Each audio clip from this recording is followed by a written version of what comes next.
Sean bienvenidos, soy el doctor Julio Vega, soy pastor de la Iglesia Cristiana Agua Viva y soy psicólogo clínico del Hospital Star Médica.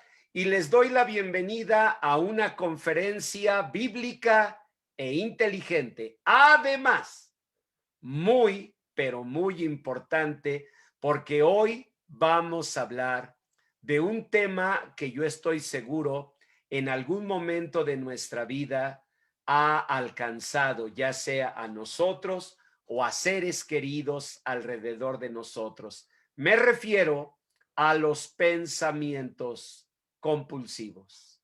Estamos en la serie de mensajes que se titulan Sanando nuestras raíces, es decir, yendo al fondo de todas esas situaciones del alma que nos impiden la felicidad y la vida abundante que el Señor Jesús vino a darnos.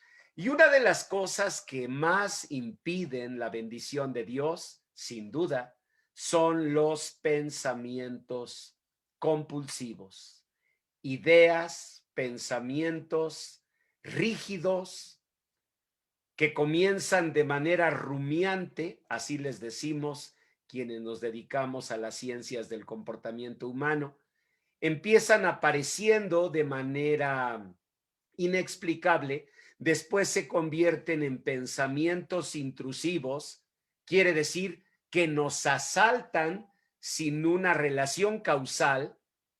No hubo nada que despertar ese pensamiento y sin embargo aparece de súbito de manera intrusiva, y cuando avanzan se convierten en pensamientos compulsivos que dan lugar a verdaderos tormentos por ese tipo de ideas recurrentes que ya no queremos nosotros pensar y que sin embargo vienen y vienen a nuestra mente, a nuestro corazón.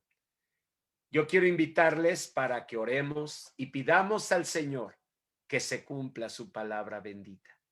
Él vino a dar libertad a los cautivos. Él vino a dar vista a los ciegos.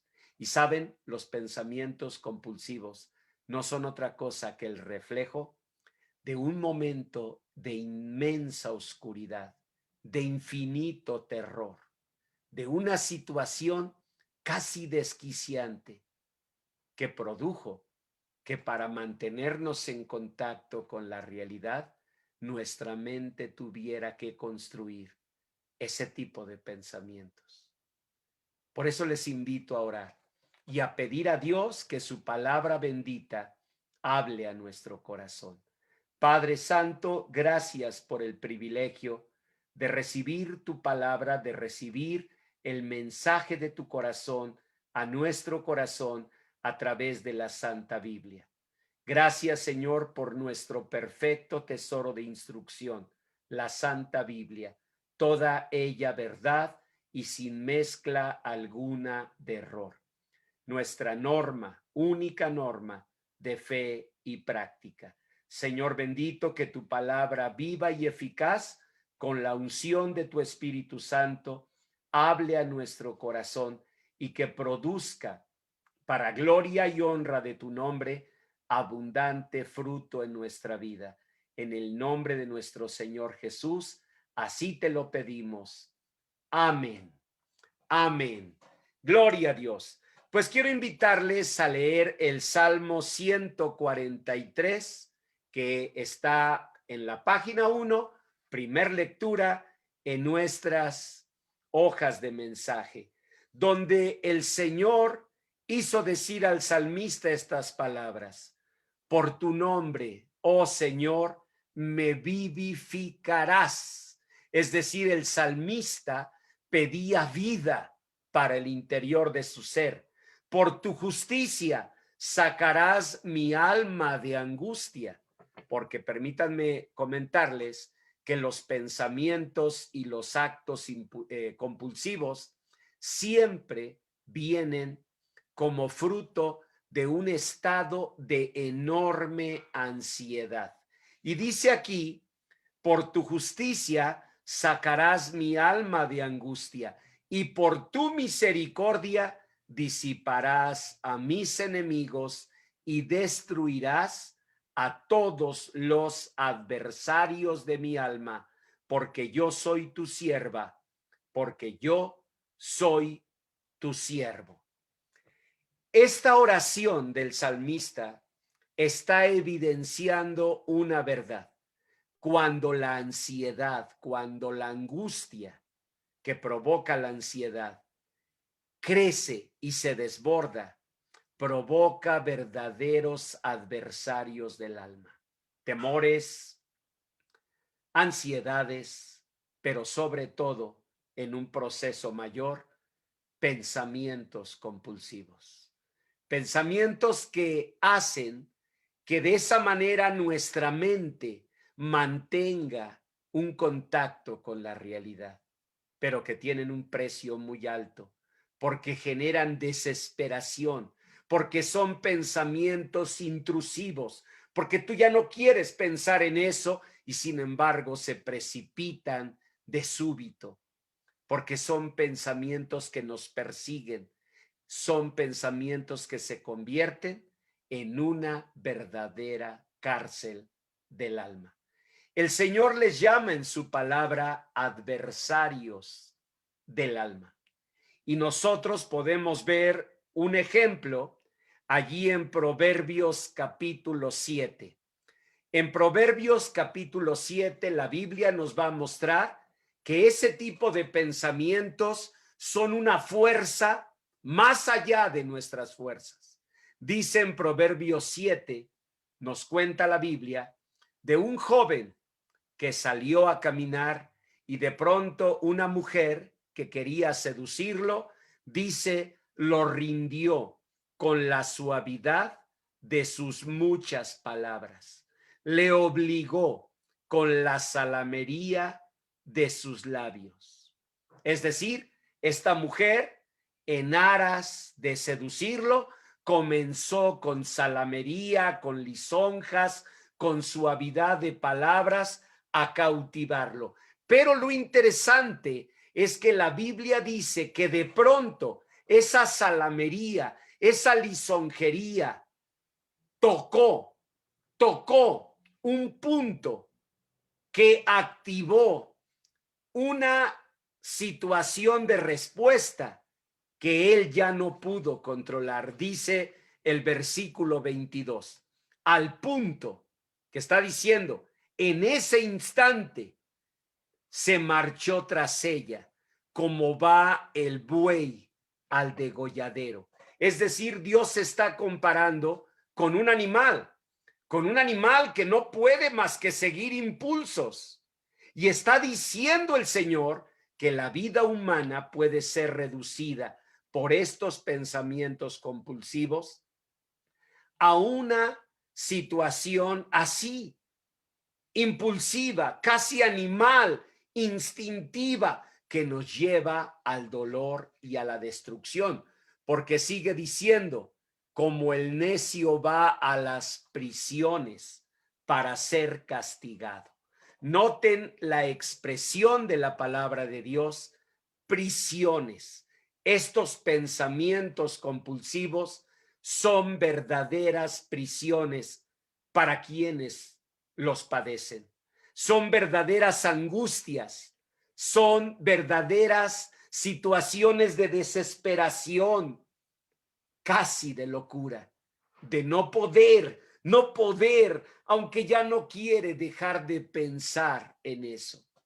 ¿Cómo se produjeron? Se produjeron siempre por una situación de terror, por una situación de ansiedad casi desquiciante. Y digo casi porque precisamente si logró conservarse la unidad del yo, si logró conservarse la persona en contacto con la realidad, fue gracias a que su mente formó esas estructuras rígidas, esos pensamientos rígidos que permitieron a la persona conservarse, que permitieron a la persona aferrarse, mantener contacto con la realidad, pero a un precio muy, muy alto. Y la palabra de Dios dice que en ese momento la persona actúa como el ave que se apresura a la red y que no sabe qué es contra su vida hasta que la saeta traspasa su corazón. Las ciencias del comportamiento explican varias razones que pueden generar ese tipo de dramas y de dolores.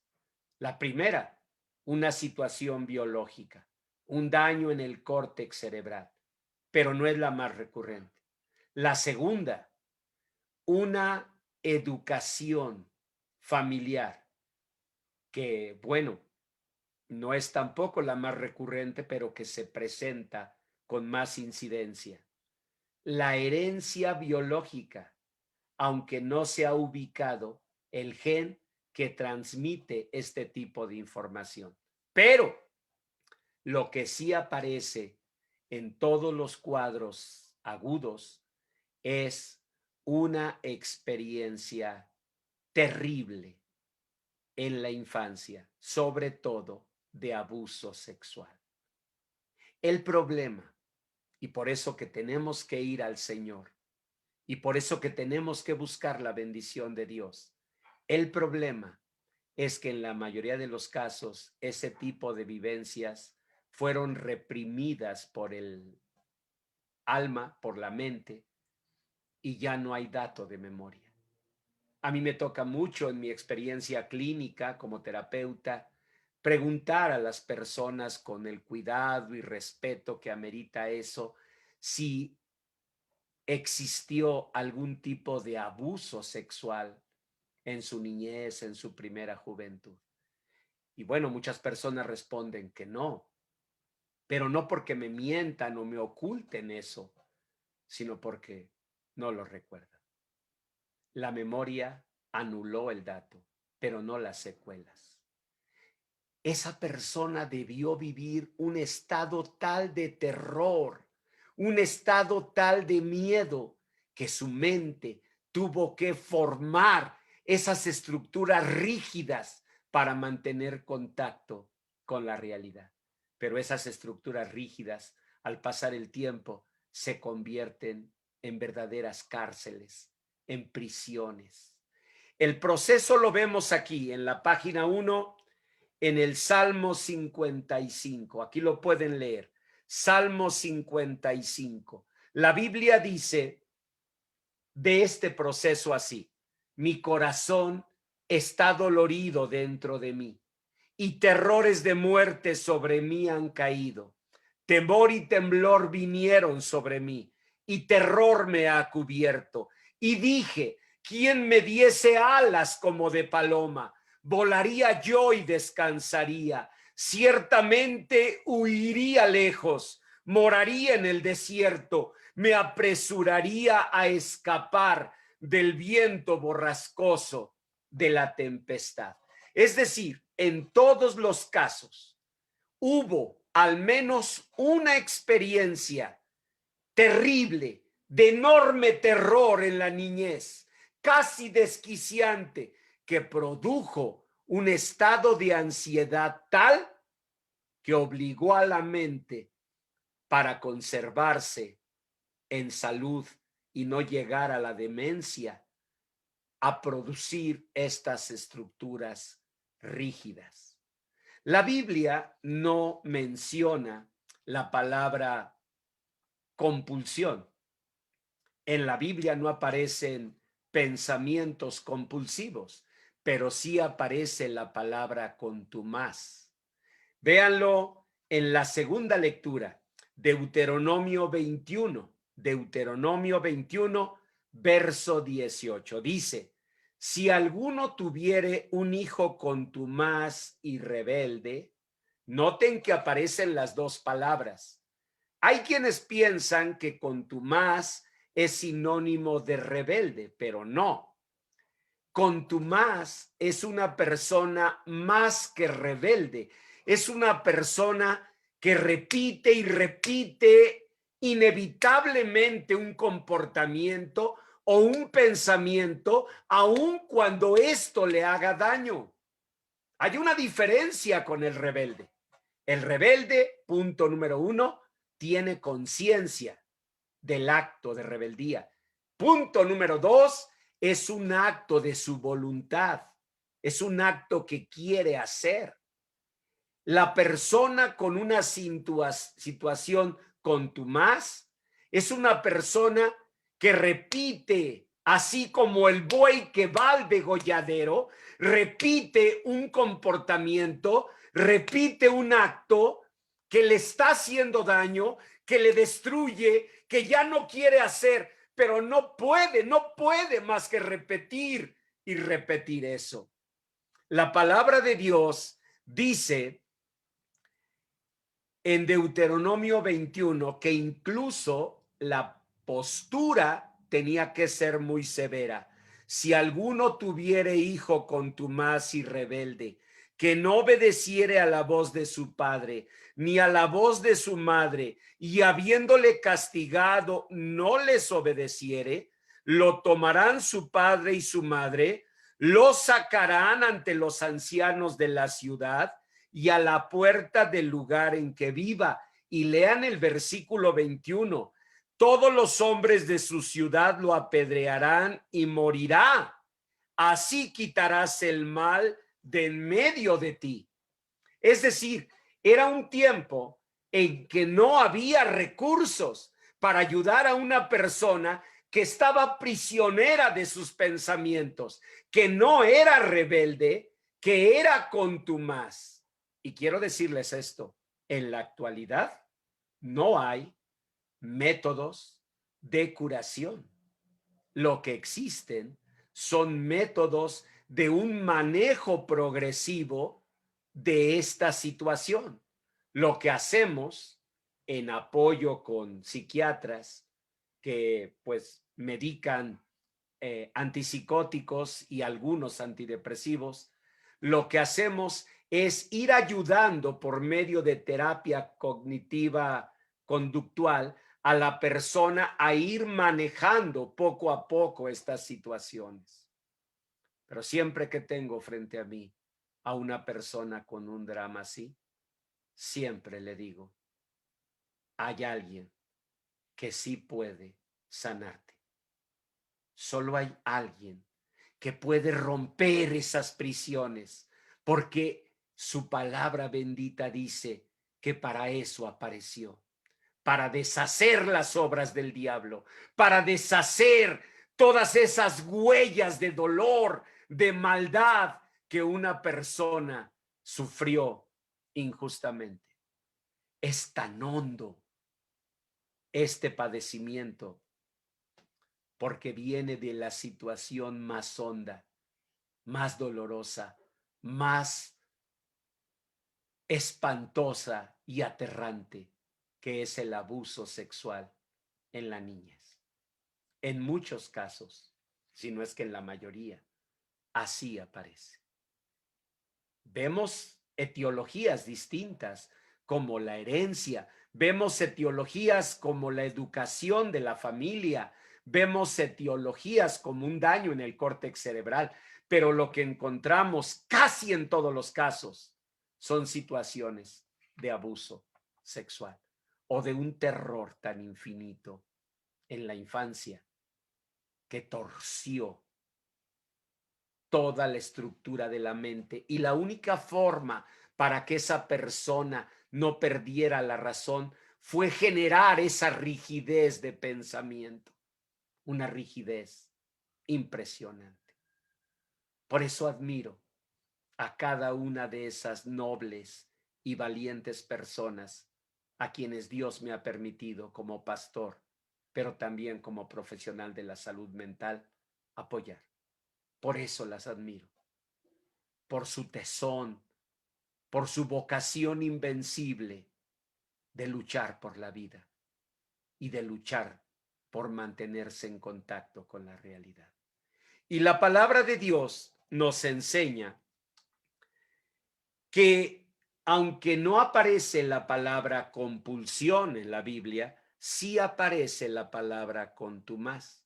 Y que este es un comportamiento que va más allá de la rebeldía, porque a pesar del propio daño, la persona no puede más que mantenerse y mantenerse en eso.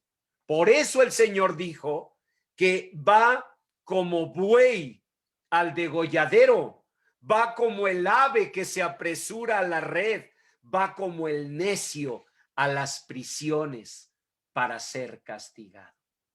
La palabra del Señor nos enseña, incluso, vean en el Salmo 78, es la página 2, nos enseña que puede dar lugar a un aprendizaje generacional.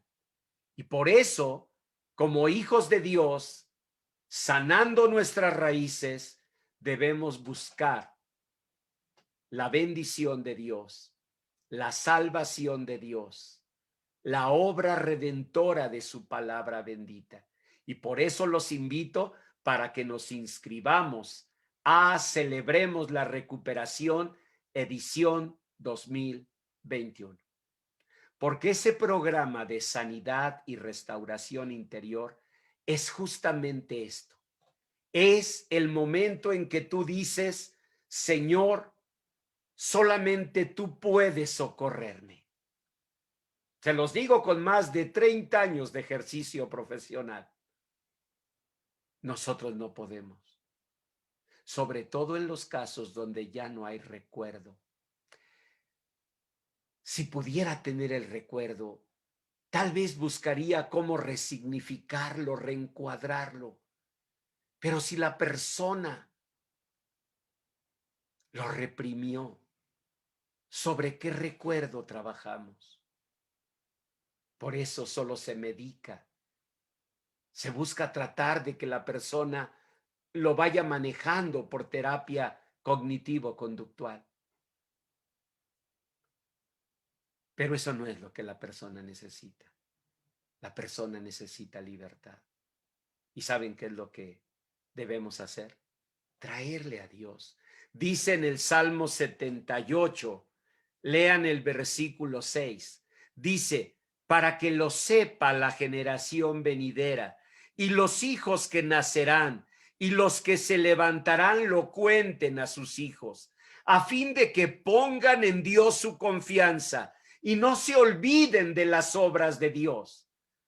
Para Dios no hay nada imposible. Y si tú que escuchas este mensaje has estado batallando con pensamientos rumiantes que comienzan a perseguirte, preocupaciones en las que ya no quisieras pensar, o peor aún, en pensamientos intrusivos, que puedes estar en un momento de estado de ánimo, de paz, de tranquilidad, y sin dato alguno que asocie, sin embargo, el pensamiento llega como si fuera un flash y ya está dentro de ti de nuevo.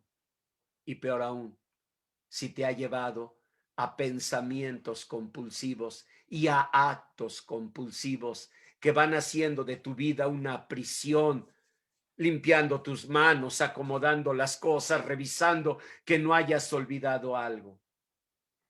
Si vives en esa cárcel, sabe que el Señor tiene sanidad, libertad, bendición.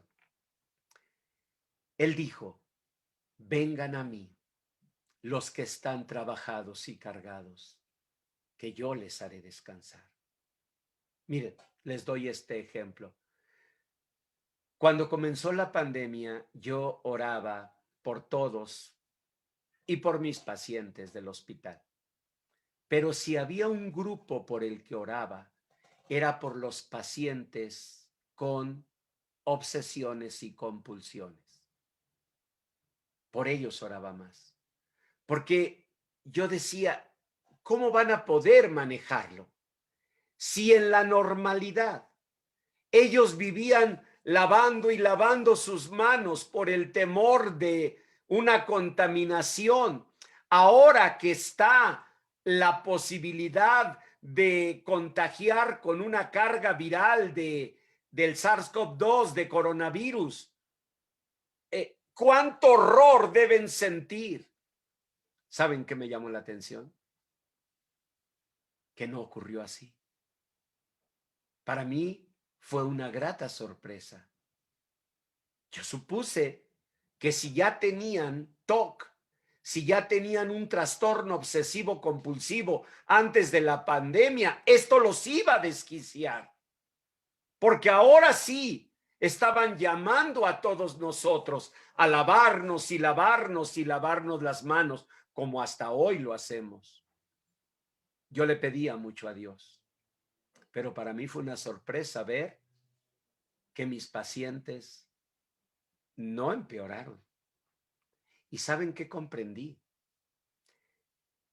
Que la situación es que el contagio del COVID era real. Y entonces lo otro viene del fondo de su alma, de su niñez, de esas experiencias que quizás ellos mismos no recuerdan perfectamente, con claridad, con consistencia, y que sin embargo generaron tal ansiedad que su mente tuvo que elaborar esas estructuras rígidas para conservarse en contacto con la realidad. Vemos en la palabra de Dios un pasaje así. Dice en San Marcos capítulo 9, versículo 17. Y respondiendo uno de la multitud, un señor que andaba por allí, que tenía un hijo con problemas muy graves, le dijo al Señor: Maestro, traje a ti mi hijo, que tiene un espíritu mudo. Aquí lo primero que quiero que vean es cómo este papá, al igual que tú, al igual que yo, ya tenía un diagnóstico. Es decir, nosotros no nos ponemos tan fácilmente, porque además no lo es, a entender hasta dónde los comportamientos de una persona son compulsivos y hasta dónde no, hasta dónde son rebeldes o hasta dónde son contumaces. No es fácil entenderlo, pero por ello deberíamos tener más humildad y deberíamos buscar a Dios, precisamente porque nosotros no entendemos este tipo de situaciones que afectan la vida de personas, que meten a personas en verdaderos dramas, que cuando son adolescentes y niños les hacen desarrollar tics y movimientos involuntarios, pero que cuando pasa la adolescencia y viene la represión social, hace que la persona ya no tenga tics, pero sea víctima de pensamientos rígidos, de pensamientos compulsivos, de pensamientos intrusivos que vienen a su mente. Y el Señor Jesús vino para dar libertad a los cautivos. ¿Qué es lo que sucede? Que no nos disponemos. Vuelvan a la lectura del Salmo 78. ¿Qué dijo el Señor? Dijo en el verso 7, a fin de que pongan en Dios su confianza y no se olviden de las obras de Dios, que guarden sus mandamientos y no sean como sus padres, generación contumaz y rebelde. ¿Ya vieron que no es sinónimo? Otra vez, la rebeldía es una cosa, la actitud, el pensamiento contumaz es otra cosa. La rebeldía es consciente y es un acto de la voluntad que está en tu control. El pensamiento contumaz es una cadena, es una esclavitud, como el buey va al degolladero, como el ave va hacia la red. es algo que ya no controlas. Ahora, ¿cómo saber hasta dónde un pensamiento es compulsivo y hasta dónde la persona podría manejarlo? ¿Cómo saber hasta dónde es una actitud rebelde y hasta dónde es contumaz? No es sencillo establecerlo, pero precisamente porque no es sencillo, porque aún los especialistas no nos dan respuestas, precisamente porque las ciencias del comportamiento hoy se limitan a ayudar un poco a la persona a manejar estas situaciones y no ofrece la ciencia una cura. Por esa razón debemos ir a Dios. Dice en el Salmo 78, no sé, verso 8, no sean como sus padres, generación contumaz y rebelde, generación que no dispuso su corazón. Lo que Dios nos diría es, ¿por qué no dispusiste tu corazón?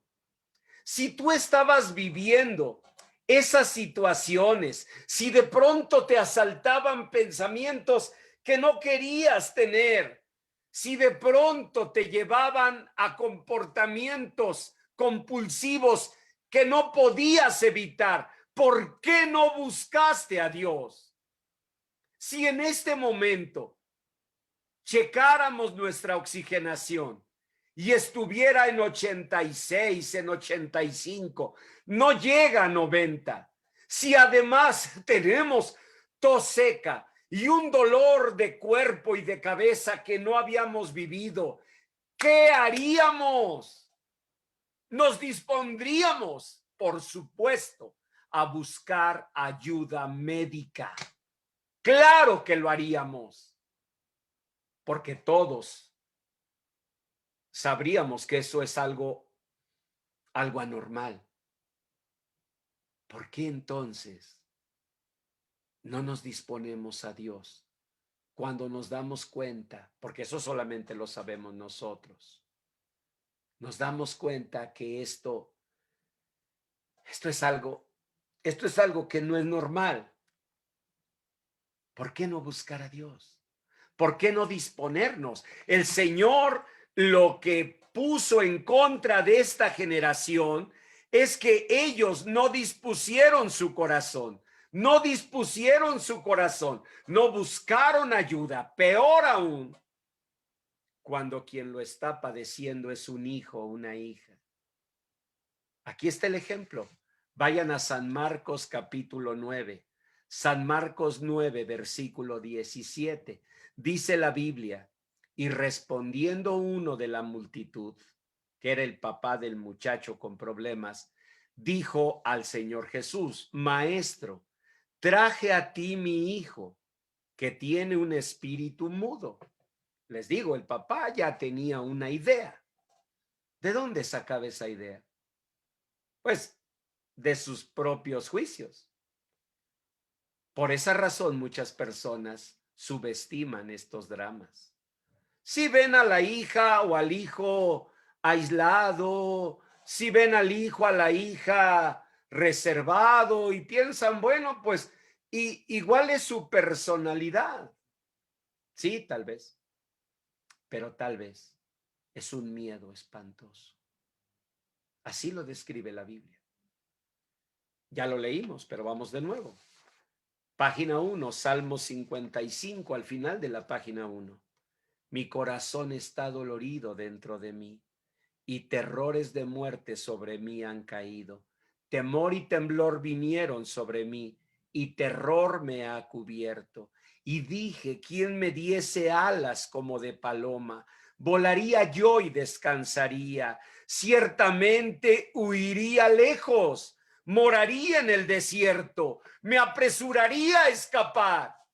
Es decir, esos jóvenes, esos niños aislados, temerosos, pueden estar desarrollando un problema que el día de mañana puede llevarlos a verdaderas prisiones de pensamientos recurrentes, de pensamientos intrusivos, de pensamientos compulsivos. ¿Y dónde estábamos tú y yo? Ah, ya teníamos un diagnóstico. No, pues es que ella es así. Es como quietecita. ¿Estás seguro? ¿Estás segura? Aquí lo leemos. Vean San Marcos 9:17. El papá llegó y le dijo al Señor: Maestro, traje a ti a mi hijo que tiene un espíritu mudo, el cual donde quiera que le toma, le sacude y echa espumarajos y cruje los dientes y se va secando. Y dije a tus discípulos que lo echasen fuera y no pudieron. No pudieron. Pues claro que no podían. ¿Por qué?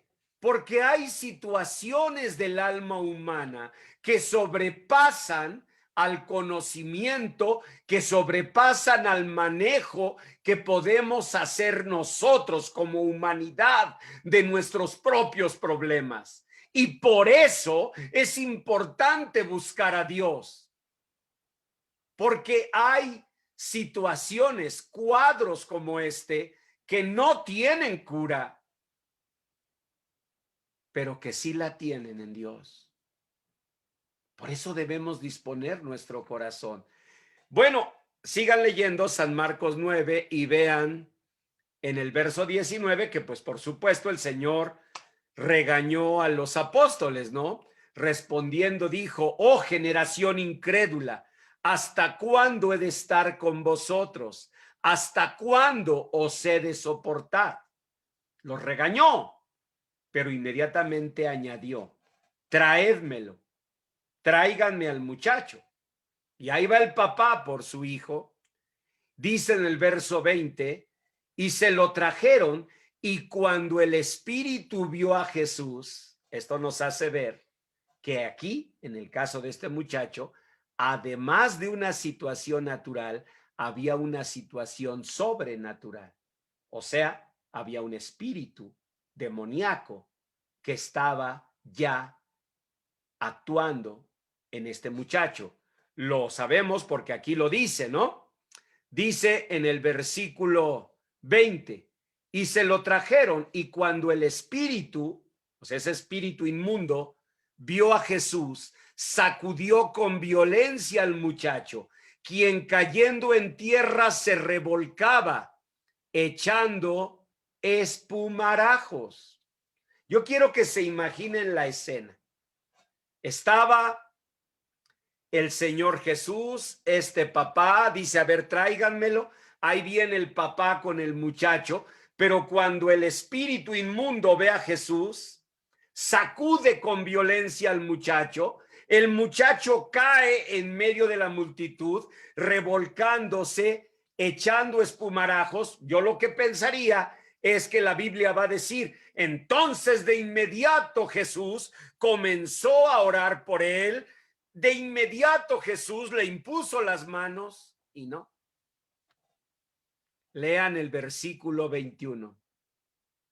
Es un detalle maravilloso de la Biblia porque dice: Jesús preguntó al Padre.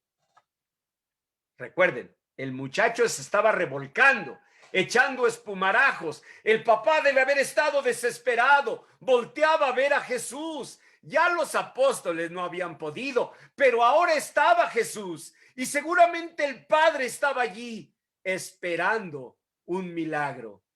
Y el Señor Jesús no voltea, no toca al muchacho, no empieza a orar por el muchacho. Vean el verso 21, ¿qué hace Jesús? Le pregunta al Padre: ¿cuánto tiempo hace que le sucede esto? El papá: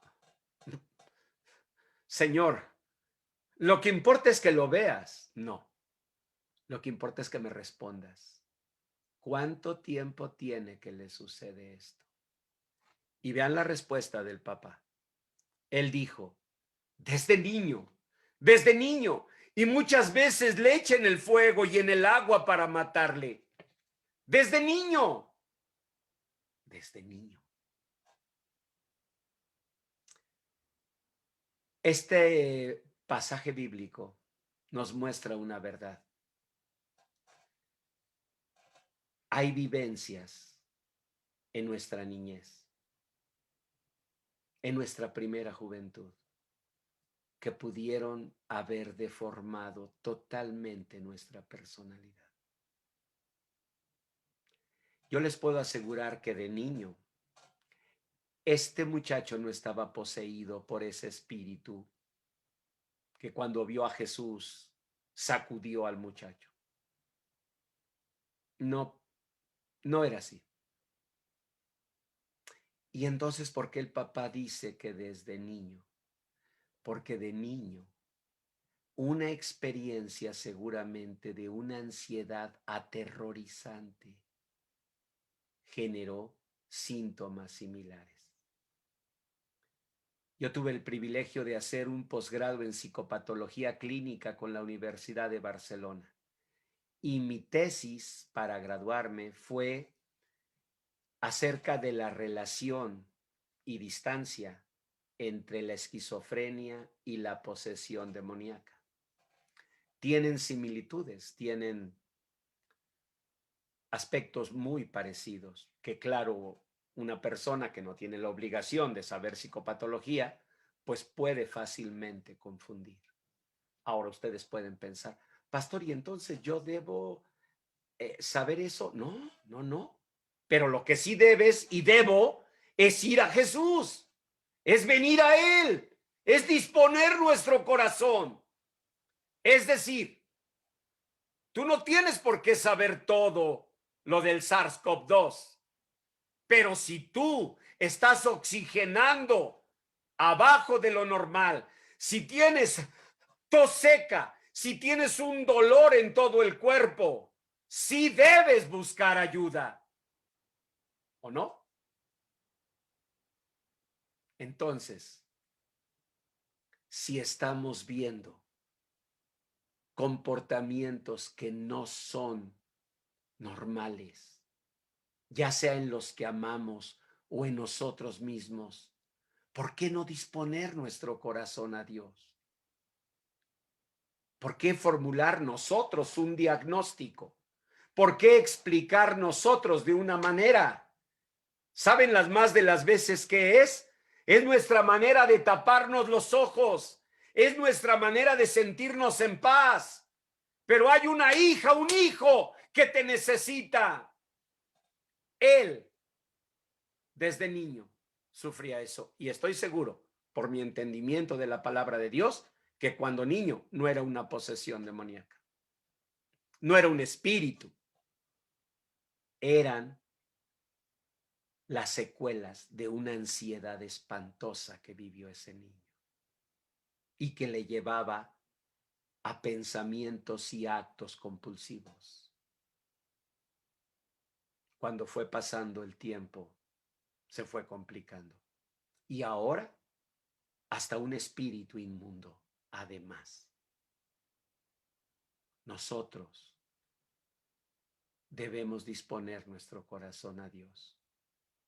Porque su palabra dice, vean el Salmo 107, algunos moraban en tinieblas y sombra de muerte, aprisionados en aflicción y en hierros, por cuanto fueron rebeldes a las palabras del Señor y aborrecieron el consejo del Altísimo.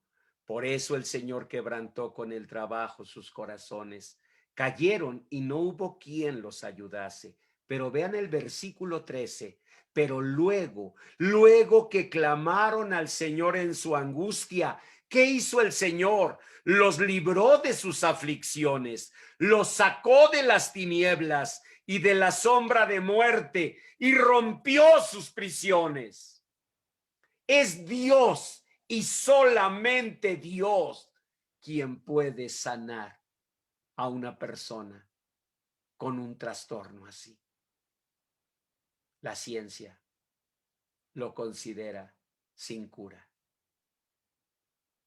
A lo más que llega con apoyo psiquiátrico de antipsicóticos y antidepresivos y con terapia cognitivo-conductual es ayudar a la persona a que más o menos vaya manejando su situación.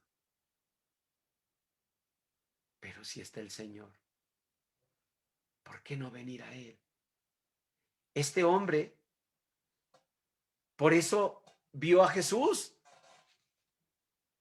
Cuando él llegó con un diagnóstico, empezó el muchacho a revolcarse, a echar espumarajos. Él no vio a Jesús precipitarse. Él vio a Jesús mirándolo a él como padre y diciéndole, ¿desde cuándo le sucede esto? Y el muchacho ahí dando espumarajos. ¿Saben por qué? Porque el Señor, Él tenía el control y Él podía sanarlo en un instante. A Él lo que le interesaba más era que el Padre tomara conciencia, como tú y yo debemos tomar conciencia. ¿Desde cuándo le sucede esto? ¿Y qué hemos preferido? Ya sea en nuestra vida o en la de los seres que amamos. ¿Qué hemos preferido? ¿Negarlo? ¿Taparnos los ojos? ¿Cual cobardes? ¿Eso es lo que hemos preferido? ¿Por qué no lo hacemos? Dime, ¿por qué no lo hacemos con el SARS-CoV-2? ¿Por qué? Porque sabemos que moriríamos. Y no será lo mismo si hay una hija o un hijo viviendo en esas prisiones. ¿Qué tenía que hacer ese padre? Llevar a su hijo. Pero el Señor quiso decirle, esto no fue ayer. ¿Desde cuándo? Desde niño. Y no era un espíritu entonces. Eran las dolorosas secuelas de una experiencia aterrorizante, casi seguro, un abuso sexual que tú nunca advertiste, que nunca fuiste sensible, que pueden haber vivido nuestros hijos, que pueden estar viviendo una experiencia así, tan aterrorizante, desquiciante, psicotizante como un abuso sexual. Trastoca toda la estructura del pensamiento. Y el único recurso de la mente para mantenerse en contacto con la realidad es formar estructuras rígidas que llevan a pensamientos compulsivos y a actos compulsivos. Son valientes, son personas nobles que luchan día a día por mantenerse en contacto con la realidad. Pero si está el Señor, ¿por qué no venir a Él? El Señor le dijo en el Salmo 78, ustedes son una generación contumaz y rebelde, una generación que no dispuso su corazón. Por eso el Señor no se precipitó por ayudar a ese muchacho echando espumarajos. El Señor quería hablar con su papá. ¿Desde cuándo le sucede esto? ¿Desde cuándo? Desde que era niño y apenas lo traes. ¿Qué ayuda buscaste? ¿Por qué no clamaste al Señor? Debemos clamar. Y dice su palabra, léanlo por favor, que el Señor le dijo, verso 22, porque este hombre dijo, pero si puedes hacer algo, ten misericordia de nosotros y ayúdanos. Si puedes hacer algo. ¿Saben qué le dijo el Señor? Si puedes creer, al que cree, todo le es posible. Si tú no tienes el coraje para creer por un hijo, por una hija, yo no sé qué va a mover tus entrañas. Por un hijo, por una hija, se clama con el alma hasta que los labios balbucean y el corazón clama como el de Ana. Por un hijo, por una hija, se clama con todo el corazón. Este hombre, ¿qué le dijo a Jesús? Si puedes hacer algo, te lo vamos a agradecer. Por eso el Señor lo desafió. Si puedes creer, al que cree, todo le es posible. ¿Qué dice la Biblia que expresó ese hombre? Léanlo. Verso 24. E inmediatamente el padre del muchacho clamó y dijo: creo, ayuda mi incredulidad.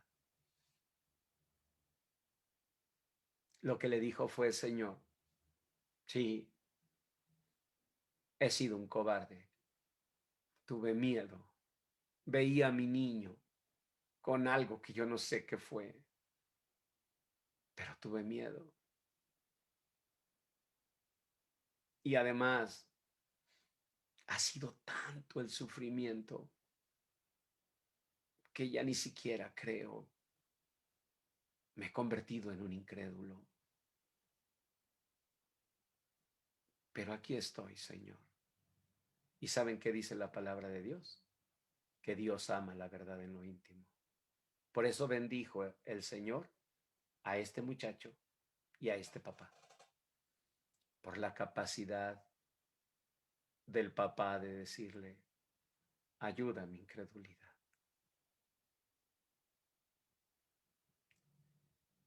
Yo quiero invitarte para que en este momento pidamos a Dios que el Señor nos haga libres. No seas la generación que no dispuso su corazón. No seas el contumaz o la contumaz que no dispuso su corazón. Tú me puedes decir: pastor, pero ¿cómo voy a luchar yo con esto? Yo sé que tú no puedes luchar con eso y yo tampoco puedo hacerlo.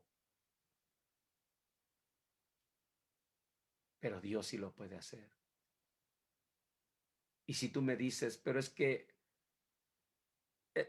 la verdad no creo así totalmente, hay mucha incredulidad en mí por el dolor, por todos estos años, pues eso dile a Dios: creo, Señor, ayuda mi incredulidad. Dile: Señor bendito, yo batallo con eso, yo dudo por momentos. Dile: Señor, yo no tengo toda esa fe, por eso he tenido miedo.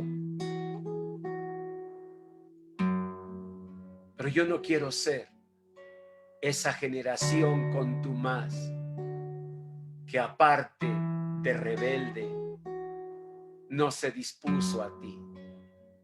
Dile: Señor, yo te necesito. Dile: Señor,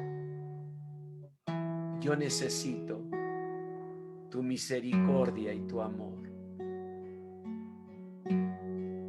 Dile: Señor, creo, pero ayuda a mi incredulidad.